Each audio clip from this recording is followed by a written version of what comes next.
আসসালামু আলাইকুম বন্ধুরা, তোমরা সবাই কেমন আছো? আশা করি অনেক ভালো আছো। গল্পে গল্পে ফিজিক্সের প্রথম পর্বের অ্যান্সার নিয়ে আমি হাজির হয়ে গিয়েছি। গল্পে গল্পে ফিজিক্সের প্রথম পর্বের যে গল্পটি ছিল সেটা ছিল তোমার আমার সবার খালু মিস্টার হালুকে নিয়ে, যে কিনা সোজাসুজি তার গ্যারেজ থেকে মাটি খুঁড়ে একটি টানেল সৃষ্টি করে অক্সফোর্ডে চলে যেতে চায়। আসলে কি এটা সম্ভব ঘটা? এরকম কি সম্ভব? ওকে, যাই হোক, মিস্টার হালুর উদ্দেশ্য ছিল অক্সফোর্ডে পৌঁছানোর, কিন্তু এখানে যেটা ঘটবে সেটা হচ্ছে সে অক্সফোর্ডে পৌঁছাবে ঠিকই, কিন্তু আবার ফিরে আসবে। অর্থাৎ ধরো, এখানে যদি মিস্টার হালু থাকে, মিস্টার হালু অক্সফোর্ডের উদ্দেশ্যে রওনা দিল, এই পর্যন্ত পৌঁছালো, কিন্তু সে এখানে থাকতে পারলো না। সে আবার তার গ্যারেজে ফিরে আসলো। এবং মজার ব্যাপার হচ্ছে, সে কিন্তু তার গ্যারেজে থেকে বাসায় প্রবেশ করতে পারবে না। সে আবার এই গ্যারেজ থেকে অক্সফোর্ডে যাবে, অক্সফোর্ড থেকে গ্যারেজে যাবে। তো যাই হোক, আমাদের যেই অ্যান্সারটা ছিল, এই অ্যান্সারটা হচ্ছে 84.58 মিনিট। এবং মজার ব্যাপার হচ্ছে, আমাদেরকে বলে দেওয়া হয়নি যে অক্সফোর্ড এবং মিস্টার হালুর গ্যারেজের দূরত্বটা কীরকম, ব্যাসার্ধ বরাবর, ব্যাস বরাবর, নাকি এরকমও তো হতে পারে যেখানে মিস্টার হালু আছে এখানে অক্সফোর্ড আছে। এটাও ঘটতে পারে। মজার ব্যাপার হচ্ছে, এই সব ক্ষেত্রেই আমরা একটা অ্যান্সার পাবো, অনলি ওয়ান অ্যান্সার, এবং সেটা হচ্ছে 84.58 মিনিট। টেনশন করো না, পুরো ব্যাখ্যাসহ এই ডিটেলস ভিডিওতে পুরো ব্যাখ্যাসহ আমি দেখাবো তোমাদেরকে যে কীভাবে সব ক্ষেত্রেই একই মান পাওয়া যায়। অর্থাৎ ধরো, তুমি তোমার বাসা থেকে বনানীতে যেতে চাও, তোমার তুমি যদি মিস্টার হালুর প্রসেস ইউজ করো তাহলে তোমার লাগবে 84.58 মিনিট।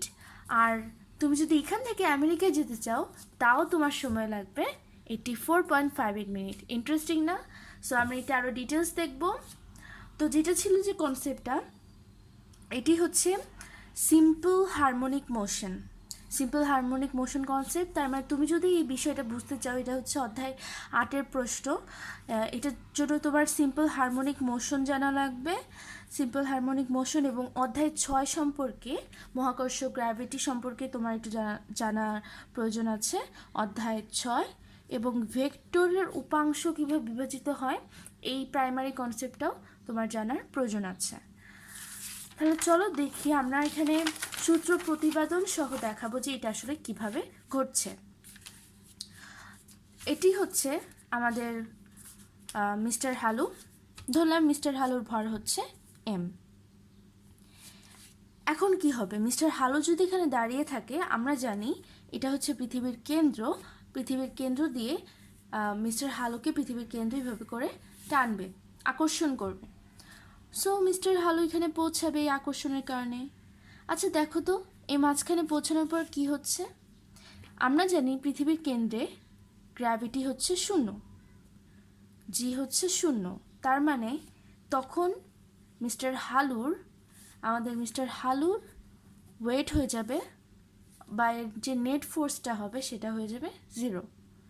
তার মানে আমরা মিস্টার হালুর কোনো ওজন পাবো না, এখানে নেট ফোর্স কাজ করবে 0, কারণ জি ইজ ইকুয়াল টু 0।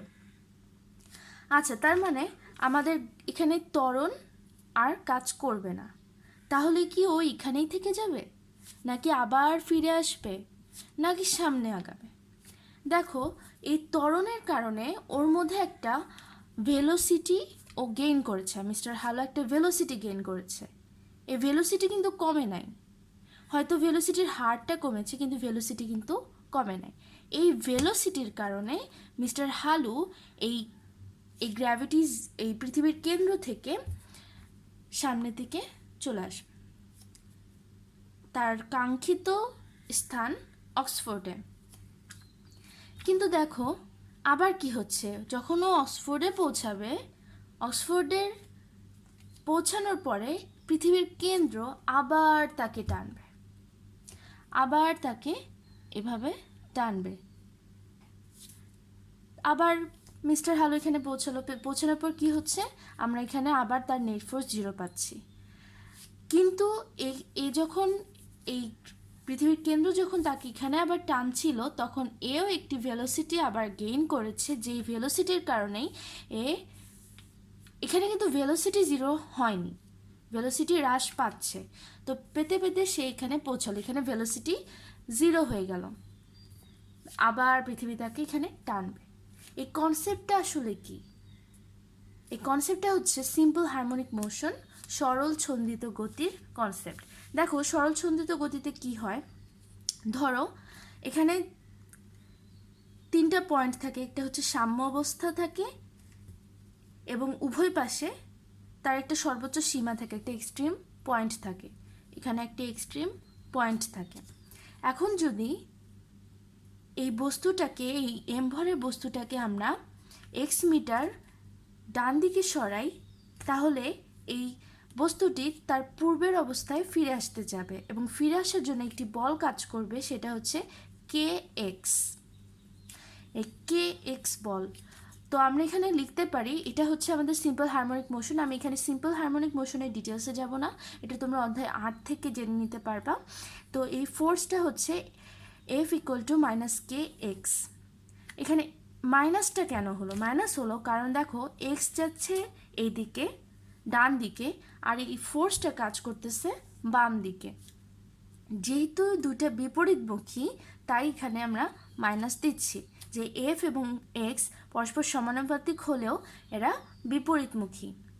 আর এখানে আরেকটি বিষয়, যেটা আমাদের মেইন কোশ্চেনের অ্যান্সার ছিল, যে সে অক্সফোর্ডে গিয়ে আবার ফিরে আসতে তার কত সময় লাগবে, তার পর্যায়কাল কত। এই পর্যায়কালের সূত্র হচ্ছে T = 2π√m/v। 2π√m/v। এটা কিভাবে আসলে, এটা তোমরা অধ্যায় 8 থেকে জানতে পারবে, আমি এখানে ডিটেলসে যাব না। আমাদের মেইন কনসেপ্ট হচ্ছে টানেল থ্রু আর্থ, এবং শুধু যে ব্যাস বরাবর, যে ডায়ামিটার বরাবর টানেল খুঁড়লে কি হয় শুধু আমরা সেটা ব্যাখ্যা করব না, অন্যভাবে করলেও কিভাবে একই অ্যান্সার পাওয়া যায় আমরা এটাও দেখব। সো তাহলে দেখো আমাদের যে বিষয়টা ছিল, তো ধরলাম, আচ্ছা দেখো আমরা এর আগে জেনেছি যে আমাদের সিম্পল হারমোনিক মোশনে যেহেতু আমাদের মিস্টার হ্যালো এখানে দুলতে থাকবে, বিষয়টা হচ্ছে আমাদের একটা সাম্য অবস্থা লাগবে। সেই সাম্য অবস্থা থেকে এক্সট্রিম পয়েন্টে যাবে, আবার এই এক্সট্রিম পয়েন্ট দুইটা, একটা ডান পাশে একটা বাম পাশে, বা একটা উপরে বা একটা নিচে। তাহলে এখানে সাম্য অবস্থাটা কি হচ্ছে? এখানে সাম্য অবস্থা হচ্ছে এটা, কারণ এখানে এফ নেট যেটা, সেটা হচ্ছে 0, এখানে ত্বরণ 0। যতই ভেলোসিটি থাকুক, এখানে ত্বরণ 0, তা আর এখানে নেট ফোর্সও 0। সো এটা হচ্ছে আমাদের সাম্য অবস্থা। এই ভেলোসিটিটা থাকে বলেই এ পরবর্তীতে মুভ করতে পারে। তো সিম্পল হারমোনিক মোশনের সংজ্ঞা অনুযায়ী একে যদি এক্স মিটার এখানে একটু এ ত্বরণে টানা হয়, তখন এটি কি করবে, তার সাম্য অবস্থায় ফিরে যেতে চাবে, এবং এখানে আসার পরে কিন্তু আবার থেমে যাবে না, এই যে ভেলোসিটি গেইন করবে, এই ভেলোসিটির কারণে সে আবার পিছনের দিকে সরে যাবে, এইভাবে এটা দুলতে থাকবে। একবার এখানে এটা সাম্য অবস্থান, এখান থেকে এখানে, এখান থেকে এখানে, এখান থেকে এখানে, আবার এখান থেকে এখানে, এরকম করে দুলতে থাকবে, যেমনটা এক্ষেত্রে হচ্ছে। তো ধরলাম আমাদের মিস্টার হ্যালো আছে আমাদের কেন্দ্রে, এই কেন্দ্রে আছে, এবং এটা হচ্ছে আমাদের সাম্য অবস্থা বা মিন পজিশন, ইকুইলিব্রিয়াম পজিশন, যেখানে আমরা জানি যে গ্র্যাভিটিও 0, অর্থাৎ এখানে নেট ফোর্স 0। এখন ধরো আমরা মিস্টার হ্যালোকে এখান থেকে এক্স মিটার সরালাম। এখানে আমি এক্স মিটারকে একটু বড় করে দেখাচ্ছি ছবি বোঝার সুবিধার্থে। এই এক্স মিটার খুবই ক্ষুদ্র একটা দূরত্ব। এই এম ভরের বস্তুটাকে, অর্থাৎ আমাদের এম ভরের মিস্টার হ্যালোকে আমরা এক্স মিটার ওখানে সরালাম। তাহলে কি হবে দেখো, আমাদের যে পৃথিবীর কেন্দ্রে জি, বা তো এখানে দেখো আমাদের মিস্টার হালু এখানে পৌঁছালো। তো মিস্টার হালু যখন এখানে পৌঁছাবে তখন পৃথিবীর কেন্দ্র তাকে আবার নিচের দিকে টানবে, রাইট? এটাই তো আমাদের কনসেপ্ট। তাহলে পৃথিবীর কেন্দ্র তাকে নিচের দিকে টানলো, তাহলে এই বলটা কি হবে? mg। am I right? no, I am not right। এটা সঠিক নাকি ভুল এটা জানার জন্য তোমার কনসেপ্ট থাকা লাগবে অধ্যায় 6-এর। অধ্যায় 6-এ আমরা একটা কনসেপ্ট দেখেছিলাম যে ধরো এটা পৃথিবীর কেন্দ্র থেকে এটা x মিটার দূরত্বে, এই পৃথিবীর ব্যাসার্ধ হচ্ছে r। তো পৃথিবীর কেন্দ্র থেকে এটা হচ্ছে x মিটার দূরত্ব। তাহলে পৃথিবীর কেন্দ্রে আমরা জানি g0, পৃথিবীর পৃষ্ঠে হচ্ছে আমাদের gravity g 9.8 metre per second. But আমরা যদি পৃথিবীর পৃষ্ঠ থেকে একটু সামান্য উপরে উঠাই বা পৃথিবীর পৃষ্ঠ থেকে আমরা যদি ভিতরে কোনো বিন্দু বিবেচনা করি, সেক্ষেত্রে কিন্তু আমরা গ্র্যাভিটি জি পাই না। সেক্ষেত্রে আমরা জি প্রাইম পাই, রাইট? এটা হচ্ছে আমাদের সেই গ্র্যাভিটির কনসেপ্টটা।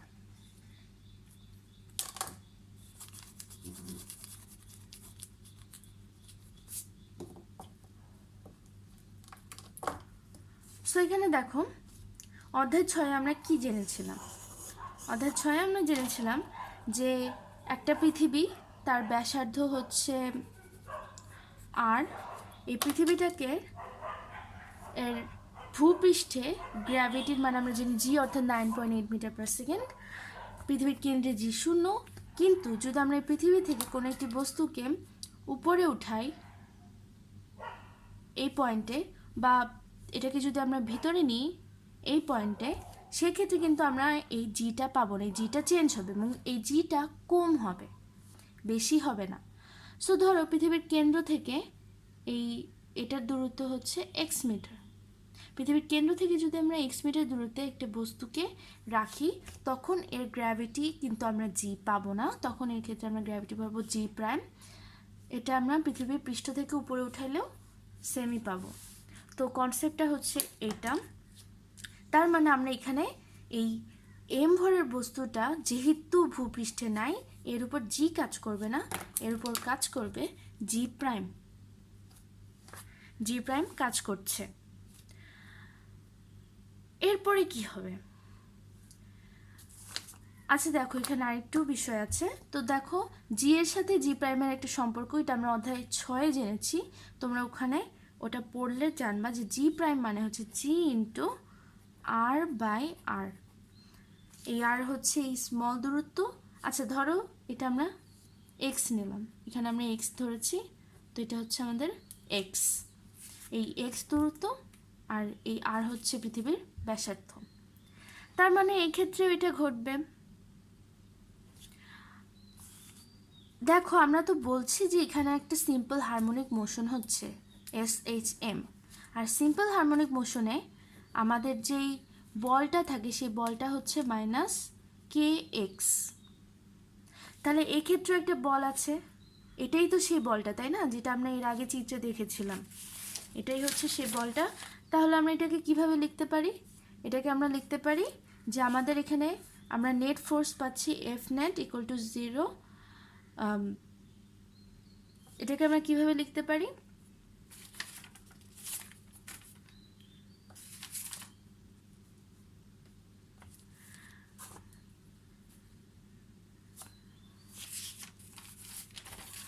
দেখো SHM-এ আমরা জানি যে এখানে যদি আমরা x মিটার সরাই, এই পিছন বরাবর -kx পরিমাণ বল কাজ করে, যার কারণে আমরা সূত্র পাই F = -kx। তাহলে এই ক্ষেত্রে আমরা সূত্র পাবো যে ধরো এখানে F বল কাজ করছে, এই F বলটা কি mg prime, F = mg prime.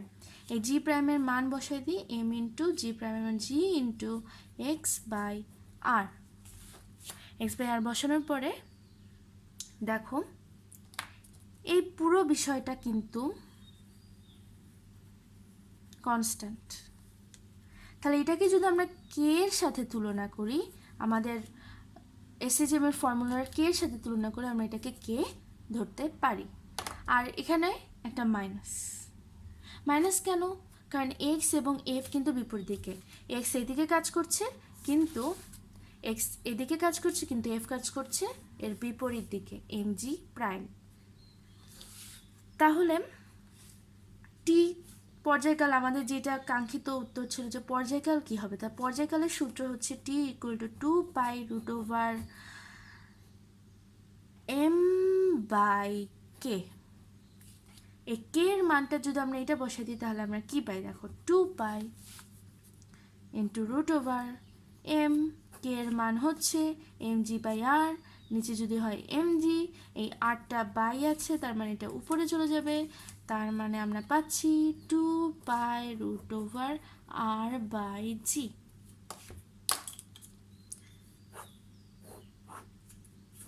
এখানে সবই কনস্ট্যান্ট, আমরা আর এর মান জানি, আমরা জি এর মান জানি, আমরা পাই এর মান জানি, আর টু তো টুই, আর এর মান হচ্ছে 6.4 ইন্টু 10⁶।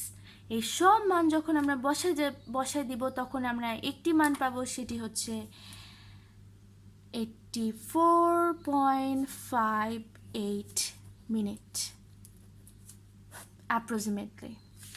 তাহলে 84.58 মিনিট, এটা হচ্ছে আমাদের অ্যান্সার। এখন দেখো, আমরা কিন্তু জানি না যে মিস্টার হালু আসলে কোথায় অবস্থিত। মিস্টার হালু এবং অক্সফোর্ডের মাঝখানে দূরত্বটা কত? এটা হতে পারে এইভাবে, অথবা আমাদের আগের কনসেপ্ট ছিল এটা এরকমও হতে পারে, এটা এইভাবেও হতে পারে, এটা এইভাবেও হতে পারে, এটা তো সেমি। সব ক্ষেত্রেই আমরা একটি মাত্র অ্যান্সার পাবো। কিভাবে? তাহলে চলো আমরা দেখে নিই।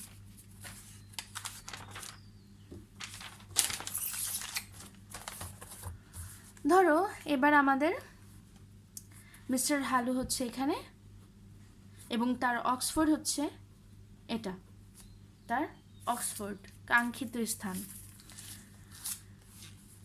এই ক্ষেত্রে দেখো কি হচ্ছে, এসএইচএম এ সাম্য অবস্থান থাকে, এক্সট্রিম পয়েন্ট থাকে দুটা। তাহলে এই ক্ষেত্রে সাম্য অবস্থান কোনটা? এক্ষেত্রে এক্সট্রিম পয়েন্ট তো আমরা বুঝতে পারছি এই দুটো, তাহলে সাম্য অবস্থানটা কোথায় হবে আমরা এটা জানবো। তো মিস্টার হালু, এম ভরের মিস্টার হালু, সে এদিকে রওনা দিবে, কিন্তু এইখানে কিন্তু আমাদের কোনো পৃথিবীর কেন্দ্র নাই যে এই এম ভরের মিস্টার হালুকে সে টানবে, কোনো কেন্দ্র নাই। কেন্দ্র কোথায়? এখানে। তাহলে মিস্টার হালুকে পৃথিবী এভাবে টানবে, এভাবে আকর্ষণ করবে। যেহেতু পৃথিবীর পৃষ্ঠ এটা কেন্দ্র, তার মানে এখানে এই আকর্ষণটা কি হবে? আকর্ষণটা হবে mg। ভালো কথা, আকর্ষণ করলো। তাহলে এর নিচে যাবে কিভাবে? এখানে আসবে আমাদের সেই ভেক্টরের বিভাজন ফর্মুলাটা। দেখো এখানে আমাদের কাজ করছে mg। এই mgর দুটো উপাংশ আছে, একটি হচ্ছে আমরা যদি এইভাবে ধরি, এই mgর দুটো উপাংশ আছে, একটি হচ্ছে আনুভূমিক উপাংশ, এটি হচ্ছে উলম্ব উপাংশ। দেখো এটা হচ্ছে উলম্ব উপাংশ আর এটা হচ্ছে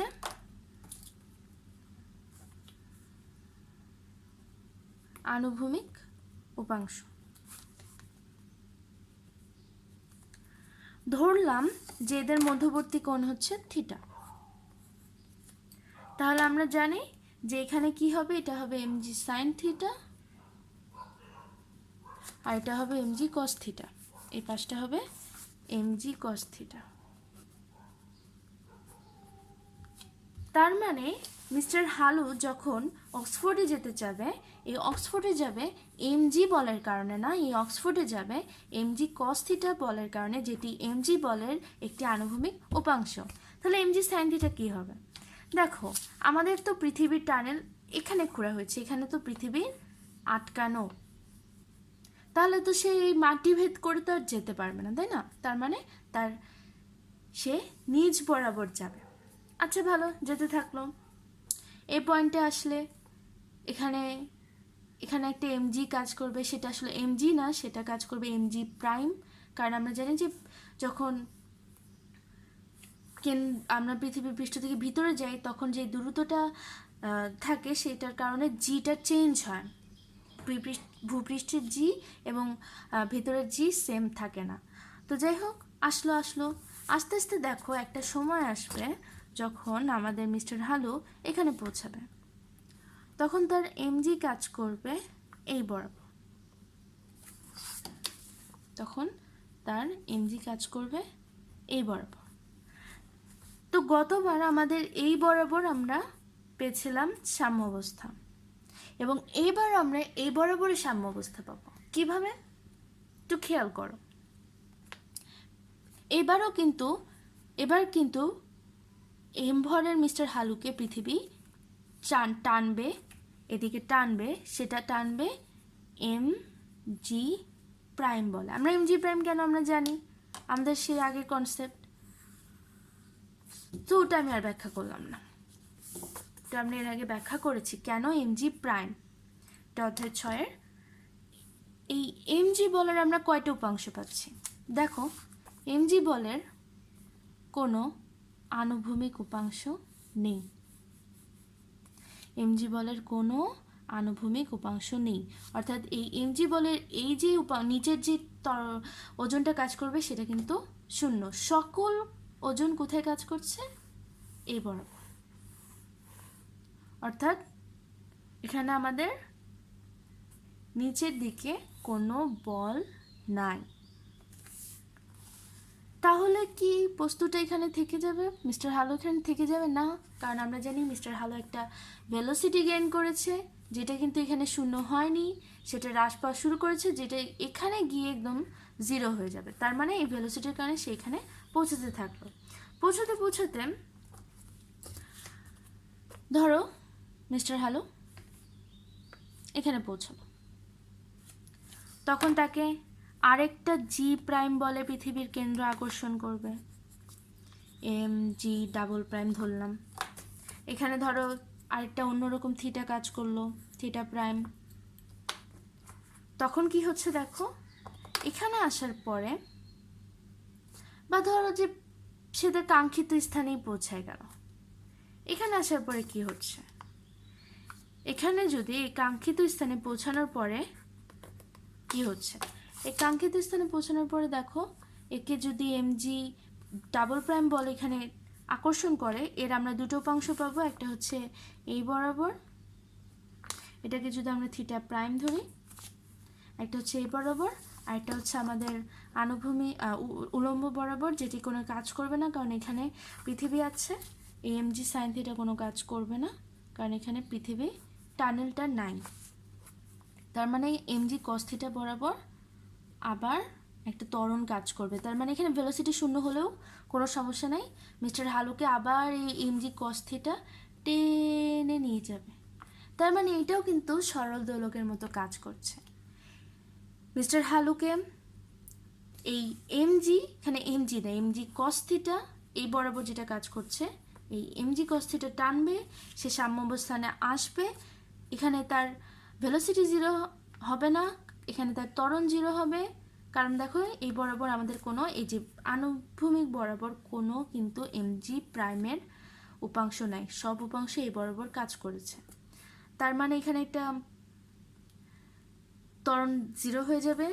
জিরো হলে কি হবে, নিচের দিকে যাবে, ভেলোসিটির কারণে ভেলোসিটি একসময় জিরো হয়ে যাবে। আবার পৃথিবী তাকে এমজি প্রাইম বলে টানবে, এখানে MG double prime cos theta prime বলটা কাজ করবে, সে আবার ওখানে চলে যাবে। তার মানে সেখানে আসছে যাচ্ছে, তার মানে সেও সরল দোলকের মতো কাজ করবে। আমরা এর আগে সরল দোলক দেখেছি, সাম্য অবস্থান থেকে ডানে যায়, আবার সাম্য অবস্থান থেকে বায়ে যায়, টানে যায় বায়ে যায়, টানে যায় বায়ে যায়। তার মানে এইভাবে চলতে থাকবে।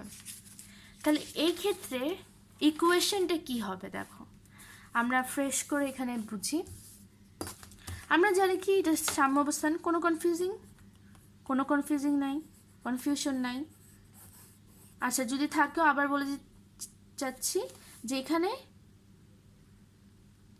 পৃথিবীকে, এইখানে যদি মিস্টার হালু থাকে, এটা পৃথিবীর কেন্দ্র, তাকে এখানে একটা বলে টানছে, যেটা এমজি না, এটা এমজি প্রাইম। এবং এই বলের কোনো এই আনুভূমিক উপাংশ নেই, শুধু উলম্ব উপাংশ আছে। তার মানে সকল বল উলম্ব বরাবর চলে গেছে, কোনো আনুভূমিক উপাংশ নাই, এখানে কোনো বল বা ত্বরণ কাজ করছে না। তার মানে এখানে নেট ফোর্স 0, নেট ফোর্স 0। তার মানে এটা হচ্ছে আমাদের সাম্য অবস্থান, কোনো কনফিউশন নেই। এবার আমরা আমাদের সাম্য অবস্থান থেকে যদি মিস্টার হালুকে এক্স মিটারটা খুবই অল্প, আমি এখানে সুবিধার জন্য বড় করে দেখাচ্ছি। এই এক্স মিটার দূরে উপরে ওঠানো হয়, তখন তার যে সাম্য অবস্থানে ফিরে আনার জন্য একটি বল টানার নিচের দিকে কাজ করবে, সেই বলটা কোনটা? আমাদের m g prime cos theta. এই যে এক্ষেত্রে দেখো m g prime cos theta. M g prime কেন? কারণ আমরা জানি যে ভিতরের দিকে এই জায়গায় কিন্তু গ্র্যাভিটি জি নাই, এখানে গ্র্যাভিটিটা হচ্ছে জি প্রাইম। তার মানে এখানে যদি পৃথিবী তাকে এম জি প্রাইম বলে আকর্ষণ করে, এটা দুটো উপাংশ, একটি হচ্ছে উলম্ব উপাংশ আর এটা হচ্ছে আনুভূমিক উপাংশ। আনুভূমিক উপাংশ হয়ে যাবে এম জি কস থিটা যদি এটা থিটা কোণ হয়, আর এটা হয়ে যাবে m g sine theta. M g sine থিটার এখানে কোনো কাজ নেই। তো এক্স বলে এক্স মিটার যদি আমরা উপরে সরাই, তাহলে m g prime cos theta বলে পৃথিবীর কেন্দ্র তাকে আকর্ষণ করবে নিচের দিকে। এই আকর্ষণটা কি? নিচের দিকে আকর্ষণ করবে। তাহলে আমাদের ফর্মুলা অনুযায়ী এখানে যে বলটা কাজ করবে সেটা যদি হয় এফ, এফ ইকুয়ালটা আমরা কি লিখতে পারবো? M g prime cos theta. তো আমরা এর আগে জেনেছি যে জি প্রাইমের মান কত? G prime is equal to g into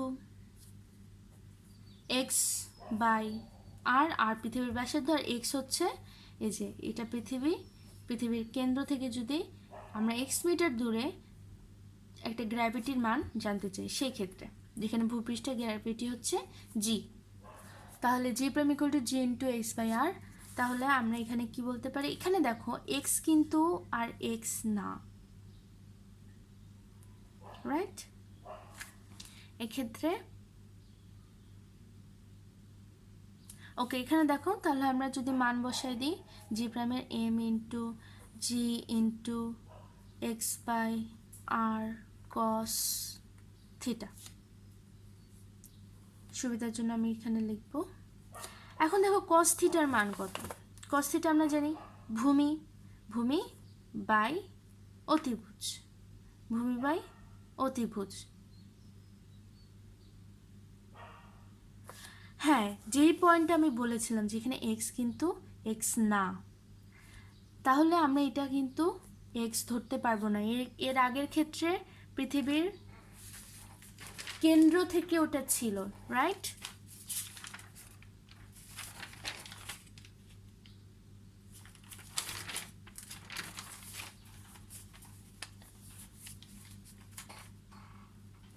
এটা এক্স ধরা যাবে না, এটাকে আমরা ধরলাম আর। এই দূরত্বটা কত? আর। কারণ এর আগে আমাদের যে এক্স ছিল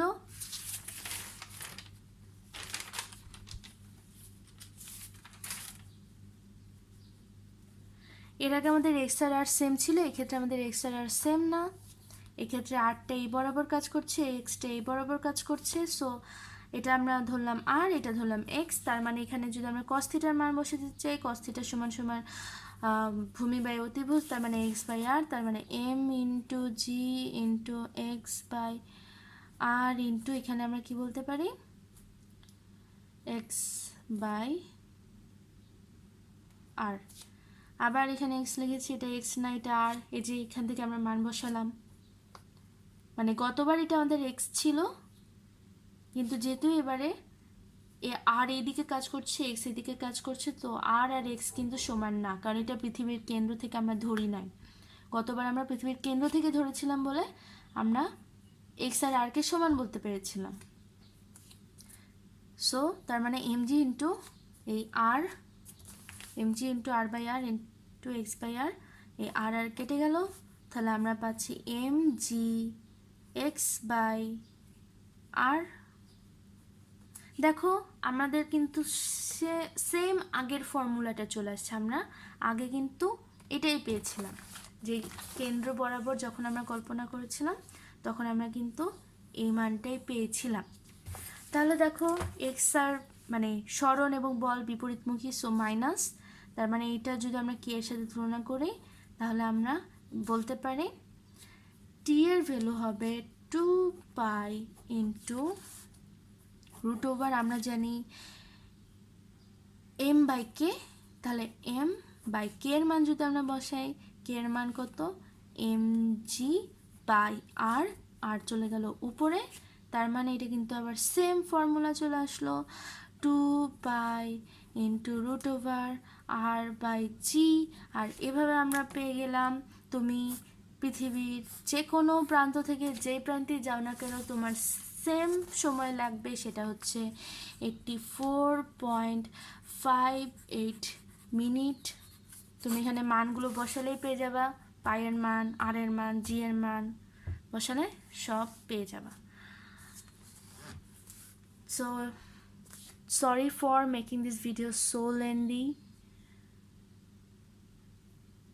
চাই না ভিডিও এডিটিং কেমন হবে। তো আশা করি আমাদের আমাদের যে মিস্টার হালুকে নিয়ে কোয়েশ্চেনটা ছিল, সেই মিস্টার হালুকে নিয়ে কোয়েশ্চেনটা পুরোপুরি একটা কনসেপ্ট, একটা ক্লিয়ার কনসেপ্ট আমাদের তৈরি হয়েছে, এবং আমরা এরপরে যে কোনো কোয়েশ্চেন আসলে ঠিক মতো লিখতে পারবো, right? So last of all যে বিষয়টা আমাদের প্রথমেই বলা উচিত ছিল, বলা হয়নি, সেটা হচ্ছে কেন আসলে এটা পড়বো আমরা, তাই না?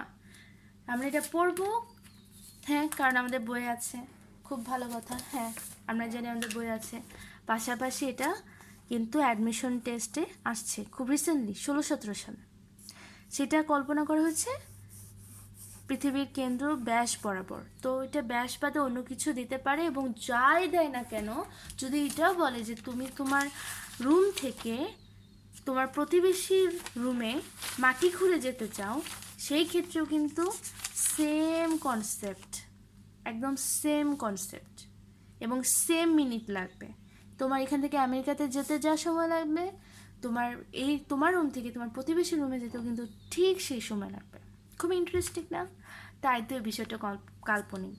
তার মানে পরীক্ষার হলে যাই দেওয়া হোক না কেন, এটা বাদেও যে চিত্র দেওয়া হোক না কেন, আমাদের শুধু একটাই ফর্মুলা পর্যায়কালের জন্য, যে সে যাবে ফিরে আসবে, যাবে ফিরে আসবে। সে পর্যায়কালের ফর্মুলাটা হচ্ছে T equal to 2 pi root over R by g. So thank you for watching the video, and কী বলবো আর, হ্যাঁ আমাদের যে ফিজিক্স গল্পে গল্পে ফিজিক্সের পর্বগুলো হবে, তোমরা সেটা জয়েন করো। Bye bye.